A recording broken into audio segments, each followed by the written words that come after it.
Got pregnant and my BF disappeared, so I gave the baby up for adoption, but 16 years later he saw me with my stepson at a medical appointment and thought it was our child, and now he wants me to leave my husband.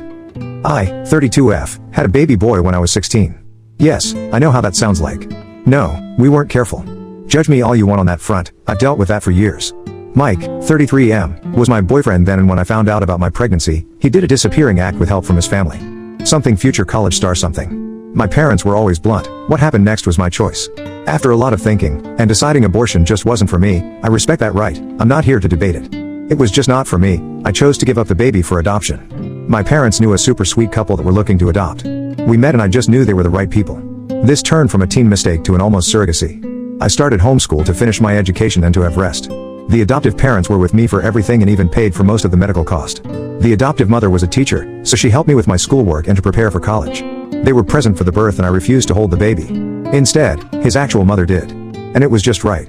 I've stayed in the baby's life in a distant position as a special aunt. Well, he's no longer a baby and he knows who I am, but his mom is the same woman that raised him and I continue to be a special aunt. The only change is now he knows who to call if he needs a kidney. His sense of humor is like mine, go figure. We talk maybe once in a blue moon, which in all honesty is the best. He's happy and I don't regret giving him up to have a happy life. For my part, I married 6 years ago. My husband, Aaron, 44M, was divorced in good terms with Bella, 40F. They have 2 children together. A boy that is 16 and a girl that is 19. Aaron made it clear since we began dating that his kids' approval was important and that Bella was part of his life forever. Not as a spouse but as a friend and mother to his children. I also told Bella and him about my teen pregnancy. Well, to begin with the kids, my stepdaughter and I get along well. She's obviously closer to her mother, but she still does girls' days with me every so often. It's more like friends though. My stepson is incredibly close to me. He calls me his other mom and always asks me to be present for important events. We bonded when his childhood dog passed away, as my cat died about the same time. Bella and I? We're best friends. I know people have complicated relationships with their partner's exes, but we always show respect to each other. I never tried to take her place. I know Aaron and her shared something special long before I was in the picture. That's their history. And I am a stepmom, not a mom. Her place in the kid's life is not up for competition.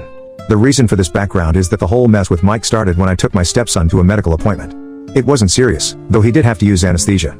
Aaron and Bella both couldn't get the day off. They tried, but their jobs are on call and they cannot easily take time off.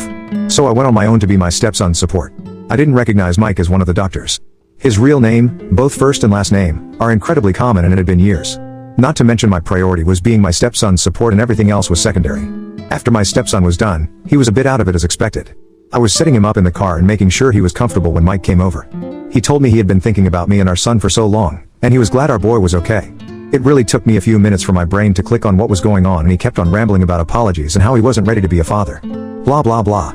Eventually I just sighed and loudly said, "This is not the baby I was pregnant with." I gave him up for adoption after I gave birth. I am a stepmother. My loopy stepson chimed in with, "Other mom." I had to hold back a smirk to be honest. Mike was stunned by that and it gave me time to catch him up on the important details. I gave up the baby, he knows what happened and why I gave him up. I married a man with 2 children, I am happy and don't want him in my life. And no, I won't give him contact information for the adoptive family. He is 16 years too late. That was the end of it and I got into my car to get my stepson home to rest. Since then Mike found me on social media and has been painting this sob story about me denying him a chance to be a father. How I was a poor mother that threw away her child to raise someone else's children. I'm basically the she-devil apparently. Most of our former classmates that saw the post reminded him that he left me. Some of his HS friends even pointed out he laughed about leaving me pregnant. I didn't know that part. A few of his relatives have reached out to bash me about taking Mike's chance to be a father. That it made me a poor Christian. I'm not. I'm Jewish to begin with. A few friends did tell me it was a BTCH move to give the baby up without telling Mike. I don't personally think I was in the wrong, but in case I decided to leave the judgment to the internet masses. So, Reddit, Ida? Clearing something out, the adoptive parents and biochild have a phone number to contact Mike's parents if they want. I have no say if they do or not. I just won't give Mike any information on them. Update, this is probably the one and only update I'll be doing. I'm going to start with the important matter. A lot of people were worried about my biological kid and what he wished when it came to Mike. Well, I got his permission to post this. He spoke to Mike once a few days after I told him where he could find Mike. I won't share all the details, only the final decision. There won't be any more contact between them. The kid doesn't want a second dad and Mike wasn't willing to be in his life unless he had the position of dad. So he's going no contact with Mike. There was more to it, but it's very personal and I feel it's not my place to share it. The kid and I will continue to have a relationship as aunt and nephew. And he knows whatever he needs medically, I'll always be first in line to give blood, kidney, etc. For those wondering why Mike is so big into contact with the kid, I found out a few details via his friends. Mike can have more kids. He just hasn't had a stable relationship in years. Which I can believe since I finally had enough and decided to accept going to have coffee with him to get some things squared away. My husband came of course, but he sat at another table to let me deal with it. I asked him too. The conversation was a shit show, to be honest. Mike brought me flowers and chocolate-covered strawberries, my old favorites. He treated it all like some date. I nipped that bud immediately. I introduced my husband and told him we were very much in love and happy, so I don't appreciate any attempts at unwanted romance. Once we sat down, he started by telling me what I knew about him having failed relationships. That he felt no woman could meet his standards for a wife and mother to his children since he already saw me as that. He claims he feels guilty for choosing college over me and our baby. He was well aware of the court dates regarding custody and that I was trying to put the baby up for adoption. When he saw me taking care of my stepson, he thought I had chickened out of giving the baby away. Seeing me be all caring of our baby boy made him think how great it would be if the three of us could be a family, and maybe have a bigger family down the road. He had the gall to ask me if I would consider divorcing my husband and try to fight for custody of our son. I have to admit, I laughed in his face. I probably was overly cruel, but I had years of stress, heartache, and judgmental encounters to drop on him. I told him all I saw in him was a coward. A coward that instead of staying to make adult decisions decided to run with help of mommy and daddy. That any love I had for him died the day I had to push out a full human being, and instead of knowing I had support from him, there was a big empty spot where the dad was supposed to be. That I almost ruined my life and had to throw away prom, senior pictures, and even graduation, because I was far too pregnant to party, appear on the yearbook or walk into stage to get my diploma.